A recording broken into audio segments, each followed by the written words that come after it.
আমাদের কাছে থাকতে পারে, সেখানে কোনো কথাটা মিসিং আছে কিনা? হ্যাঁ, আমার মা যা কথা শুনো। আবার বলেন। যে স্লাইডটার সাথে হ্যাঁ, আপনি তোহা বলছিলেন যা যে বলেছিল শুনো। এইভাবে ডোজ কমপ্লিট করার পরেও আমাদের কাছে এই ওষুধটা 15 বছর থাকতে পারে, আবু এক্ষেত্রে কাকে বলো। আবু তুমি কোনো তুমি না আবুকে এক্ষেত্রে বলো, কোনো কথা আম্মু ঠিক মিসিং করবে। আছে কিনা? কি কথা মিসিং আপনি ক্লিয়ার করে বলেন। তার মানে আপনি বলছিলেন যে এখন ডিসকানেক্ট হওয়ার আগে হ্যাঁ, হ্যাঁ, এই শিডিউলটা মেনটেন করার হ্যাঁ, ঠিক পরে এই আছে। হ্যাঁ, আমার কাছে 15 বছর আমাদের মতো কাছে থাকতে পারে। 15 বছর। হ্যাঁ, না জি। ঠিক আছে, ওইটাই লাস্ট কথা। মানে আপনার কাছে ধরেন যে একটা গরু 15 বছর থাকবে, তাহলে আমার 15 বছর যদি আমি এটা শিডিউল করতে যাই, কয়টা পেজ লাগবে বলেন? হ্যাঁ, অনেকগুলো পেজ লাগবে। হুম। যার কারণে আমি আপনাদেরকে এইখান থেকে কন্টিনিউশন করে বললাম যে এখানে যেরকম ইন্টারভালে আপনি মুখেরটা প্রয়োগ করবেন, এই ইনজেকশন গুলো আপনি ইন্টারভালে প্রয়োগ করবেন। এই এক্ষেত্রে কি স্যার, যেমন 12তম মাসে যেটা শেষ হলো, আবার কি ওই শুরু প্রথম মাস যেভাবে আছে আবার ওই প্রথম না, থেকে রোগী ওখানে শুরু এখান করতে হবে? থেকেই শুরু করবেন। আপনি এখান থেকেই, এই তো ইন্টারভাল তো জানাই গেল যে ইন্টারভাল আমার মুখেরটা 3 মাস পর পর আর ইনজেকশনটা 6 মাস পর। যখন যেটা শুরু করছেন সেখান থেকে ডেট শুরু করবেন। আপনি কখনোই ইয়ে করবেন না যে আমার আহ, দেখা যাচ্ছে যে আপনার কোনোভাবে এখান থেকে আইভারমেকটিনটা এই ষষ্ঠ মাসের জায়গায় সপ্তম মাসে পড়ে গেল, তাহলে এখান থেকে আপনি 6 মাস কাউন্ট করবেন। নাইট্রোজেনিলটা আপনার সপ্তম মাসের জায়গায় পড়ে গেছে হলো নবম মাস, আপনি এখান থেকেই 6 মাস কাউন্ট। এই হচ্ছে বিষয়। জি স্যার, আর একটা বিষয় হচ্ছে মুখে খাওয়ানো যেটা, হ্যাঁ, সেটা স্যার কিভাবে দিলে ভালো হয়? মুখে দিবেন খাবারের সাথে যে কোনো ভাবে। অনেকে বিভিন্ন খাবারের সাথে অনেক অ্যাডিটিভস, গরুর পিতা লাগে, কলা দিয়ে খাওয়ায়, কলার পাতা দিয়ে খাওয়ায়, কাঁঠালের পাতা দিয়ে খাওয়ায়। এমনি খাওয়ানো সব থেকে ভালো। আমাদের খামারিরা অভ্যস্ত হয়ে গেছে খাবারের সাথে মিশায়। Thank you. আমরা তো আসসালামু আলাইকুম ভাইয়া, কেমন আছেন? হ্যাঁ, ভাইয়া ওই আমাদের টিমে তো বিভিন্ন প্রকার হয়ে দেখলাম, আমাদের যে শিডিউলটা দেখলাম এটার মধ্যে কি সবগুলো কাভার হবে, সব কৃমিগুলোই? হুম, সব কভার করে দেওয়া আছে। আচ্ছা আচ্ছা, থ্যাংক ইউ ভাইয়া।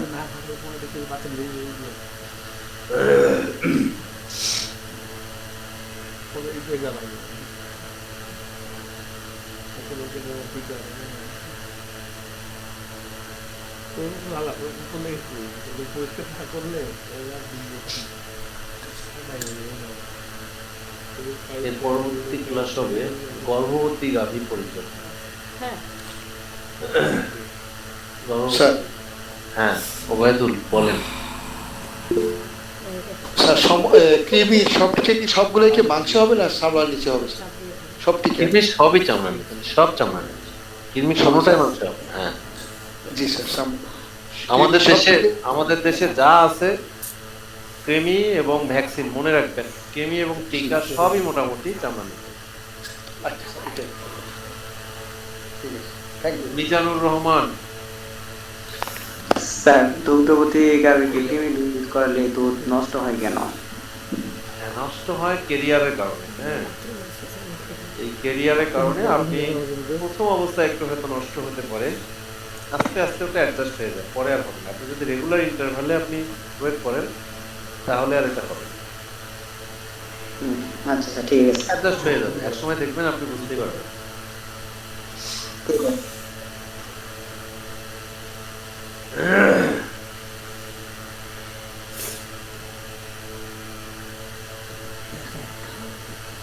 স্যার আরেকটা প্রশ্ন ছিল স্যার। হ্যাঁ, বলেন। এখন স্যার এই যে মনে করেন আমার খামারে গরু আছে 20টা স্যার, হ্যাঁ, এখন কিভাবে স্যার আমি গোবর পরীক্ষা করবো স্যার? এটা তো একটা সমস্যা, আলাদা আলাদা করতে গেলে বুঝতে একটা ন্যাশনাল প্রবলেম। আলাদা আলাদা ভাবেই করতে হবে, ইন্ডিভিজুয়ালি টেস্ট করতে হবে। সবগুলো একসঙ্গে করে হবে না, ইন্ডিভিজুয়ালি টেস্ট করতে হবে। ইন্ডিভিজুয়াল অনুযায়ী আলাদা আলাদা ভাবেই টেস্ট করতে হবে। প্রত্যেকটা উপজেলায় একটা সময় ছিল, বুঝছেন, একটা সময় ছিল আমাদের উপজেলাগুলোতে সময়ের পরিক্রমায়, কোম্পানির দৌরাত্মে এখন আর কেউ টেস্ট করতে যায় না। এই সব পোড়ামেন্ট সব ধরনের একবারে এমন একটা গোলা বানাই দিছে যেটা সব কৃমি ওষুধ মানে সব কৃমিকেই ধ্বংস করতে পারে। এই যে কথাগুলো ফালতু কথাবার্তা, এগুলোই আমাদের এই সেক্টরটাকে শেষ করে। জি স্যার, এটা আসলে স্যার এখন বিরাট একটা ফ্যাক্টরি দাঁড়াচ্ছে স্যার। হ্যাঁ, যে সব একটা ট্যাবলেট সব শেষ করবে। অথচ দেখেন এখানে আমি এখানে আরো মিক্সচার করতে পারতাম, আরো ভ্যারাইটিস নিয়ে আসতে পারতাম, কিন্তু আপনারা এতে পাজল হয়ে যাবেন। যার কারণে যতটুকু দরকার এইটুকুই আমি করছি, যে এইটুকুই আপনাকে দেখবেন যে অনেকেই বলবে যে এই ডাবল আছে, এটা আছে, ওটা আছে, বিভিন্ন ধরনের কথা বলবে যে এইটা দিলে যথেষ্ট, আর কিছু লাগবে না। এগুলো কারো কথায় কান দেওয়ার দরকার নেই। আপনার এই ইনজেকশন গুলো অবশ্যই করবেন। আপনার গরু অন্যান্য গরুর খামারের থেকে অনেক ভালো হবে। তাহলে স্যার এটাই করি স্যার, প্রথমে আপনার আলাদা আলাদা দিয়ে আলাদা আলাদা ভাবে দেওয়া যে ওষুধ হবে আর কি স্যার। এটা হ্যাঁ, ইন্ডিভিজুয়ালি আলাদা আলাদা ভাবে দেবে। জি, আলাদা আলাদা ভাবে দেবে।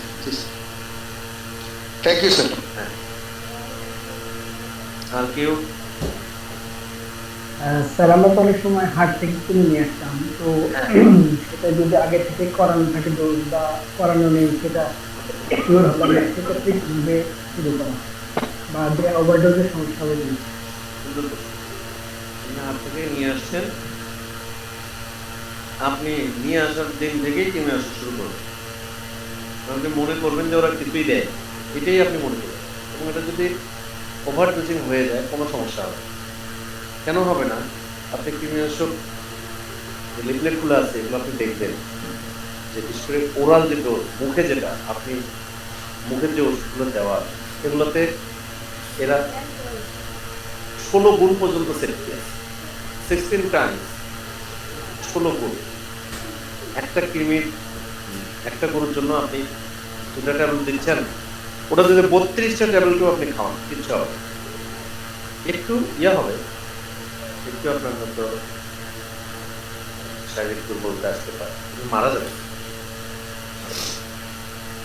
বাছুরের ক্ষেত্রে বাছুরের ক্ষেত্রেও তাই। নিয়ে আসছেন, আপনি শুরু করে দেন। যে বয়সটা আন্দাজ করতে পারছেন যেই বয়সটা হতে পারে, সেই বয়স থেকে যা আছে শুরু করুন। স্যার আগের ক্লাস থেকে একটা কোশ্চেন, যে বয়সটা নির্ধারণ কিভাবে করবেন? বয়স নির্ধারণ তো আসলে খুব জটিল। দাঁত দিয়ে একটা বয়স নির্ধারণ আছে এলাকায়, আমরা দাঁত দিয়ে বয়স, এখানে খরচ মেশিন তো দাঁত দিয়ে অনেক ক্ষেত্রে যে বয়সটা আমরা নির্ধারণ করতে চাই সেটাতেও এখন আর সঠিক রিডিং আসে না। শিংয়ের রিং দিয়েও বয়স নির্ধারণ করা যায়, কিন্তু আসলে এখানেও আই এস্টিমেশন সব থেকে গুরুত্বপূর্ণ।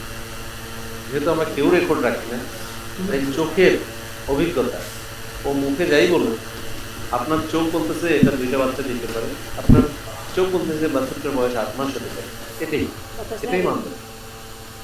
যেটাই বলুক, দাঁত দেখে বয়স নির্ধারণ করা, শিং দেখে বয়স নির্ধারণ করা, ওই দিন এখন জাতি নেই আমাদের দেশে, স্পেসিফিক তো জাতি নেই, তাহলে তো আপনার কোনো মানদণ্ডই এখানে কাজ করবে। Thank you sir.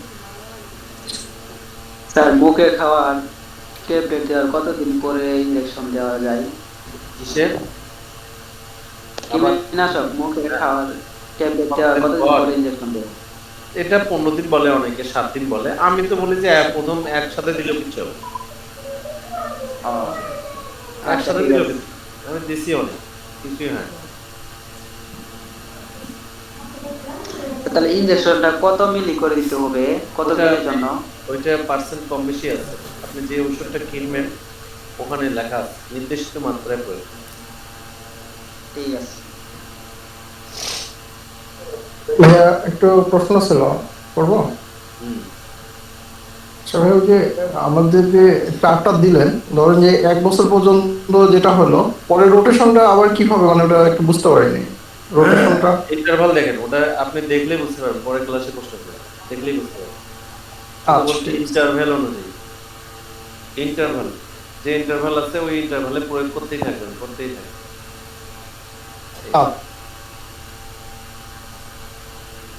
আমি যথেষ্ট সিক, আজকে ক্লাসটা নিতে পারবো ভাবিনি, আপনাদের কাছে ক্ষমা চেয়ে নিচ্ছি। আমাকে হয়তো আরো কিছু সময় হয়তো আমি ইয়ে করতে পারতাম। না ঠিক আছে স্যার, আপনি বন্ধ করে দিন। ইনশাল্লাহ স্যার, ইনশাল্লাহ, আলহামদুলিল্লাহ। আপনাদের যদি কারো কোনো প্রশ্ন থাকে তাহলে প্রশ্নটা বলেন, না হলে আমি আজকে এখানেই শেষ করতে যাচ্ছি। না স্যার, বন্ধ করেন ইনশাল্লাহ। ক্লোজ করে দেন আপনি। ওকে, আমরা যদি প্রয়োজন আগামী ক্লাসে আপনাকে প্রশ্ন করবো স্যার, আপনি কাইন্ডলি বন্ধ করে দিন। আসসালামু আলাইকুম। ওয়ালাইকুম আসসালাম ওয়া রাহমাতুল্লাহি ওয়া বারাকাতুহু।